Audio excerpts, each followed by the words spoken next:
Bonjour et bienvenue dans la chaîne Mathématiques Science. Aujourd'hui je vais présenter et expliquer une nouvelle vidéo qui est une vidéo donc un peu plus technique en grandeur à mesure et plus précisément une vidéo dans laquelle nous allons voir comment on peut effectuer des conversions de grandeur. Ok, donc là on va voir diverses grandeurs, donc masse, volume également, donc contenance, et puis après vous verrez également des longueurs, puis également un petit peu de tension et d'électricité quoi. Voilà.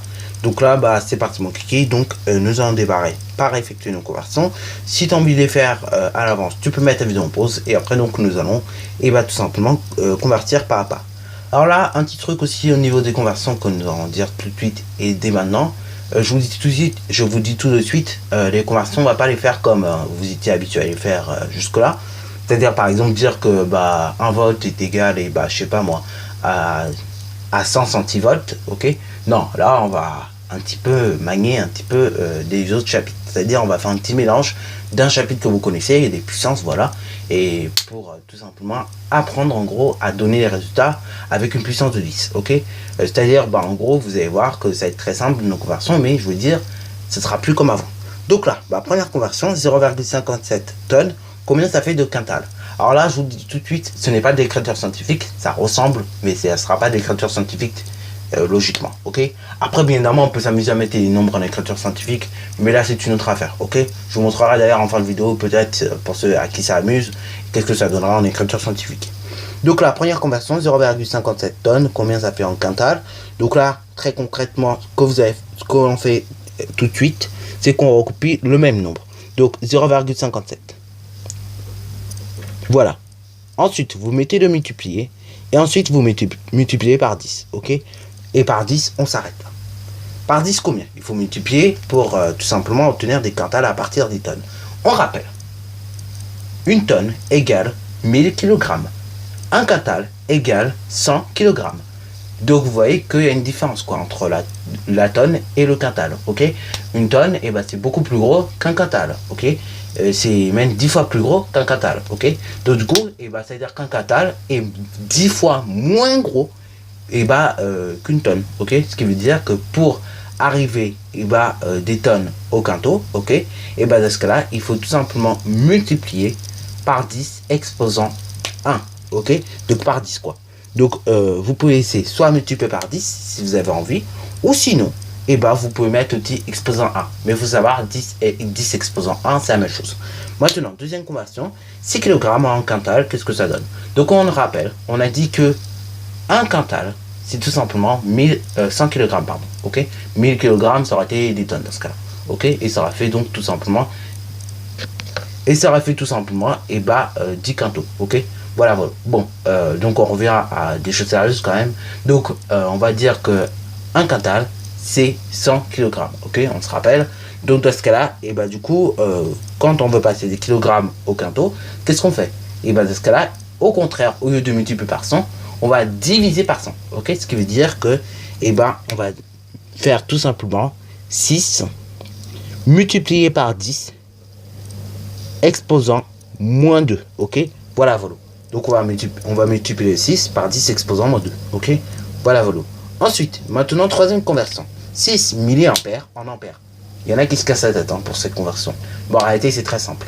Vous avez des milliampères et des ampères. Les ampères c'est l'unité base de tout ce qui est intensité, alors que les milliampères c'est un sous-multiple de l'unité de base, ok. Donc là si on regarde le préfixe milli c'est 10 exposant moins 3, ok. Et après donc les ampères c'est l'unité base, donc c'est 10 exposant 0, ok.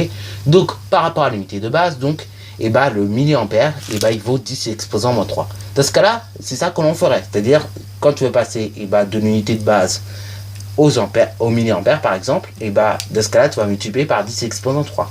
Mais à l'inverse, quand tu veux passer des milliampères aux ampères, dans ce cas là ce que tu vas faire, tu vas tout simplement diviser par 10 exposant moins 3, ok. Donc là ce que nous allons faire, on va faire 6 multiplié par 10 exposant moins 3, ok. Voilà.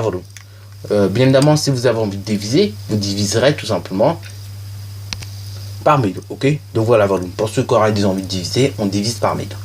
Mais vous voyez quand même que les puissances c'est des choses assez intéressantes et qui permettent mine de rien d'effectuer des conversions assez rapidement, ok.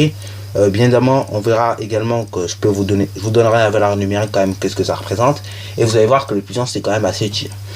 Ensuite, la conversion numéro D. Donc 6 volts en décavolt.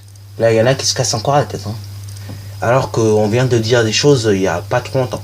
Bon, bref. Alors là, on va régler ce problème aussi. Des volts en décavolt. Vous allez vous dire, ça n'existe pas. Peut-être. Peut-être dans notre langage à nous. Mais en mathématiques, tout est possible. Ok, on peut créer cette unité. C'est possible.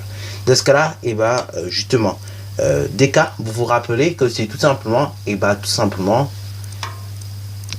c'est 10 fois plus grand que l'unité de base, ok. Et donc l'unité de base, c'est l'unité de base. Donc là, si on veut passer des volts au décavolt, il faudra tout simplement diviser par 10, ok.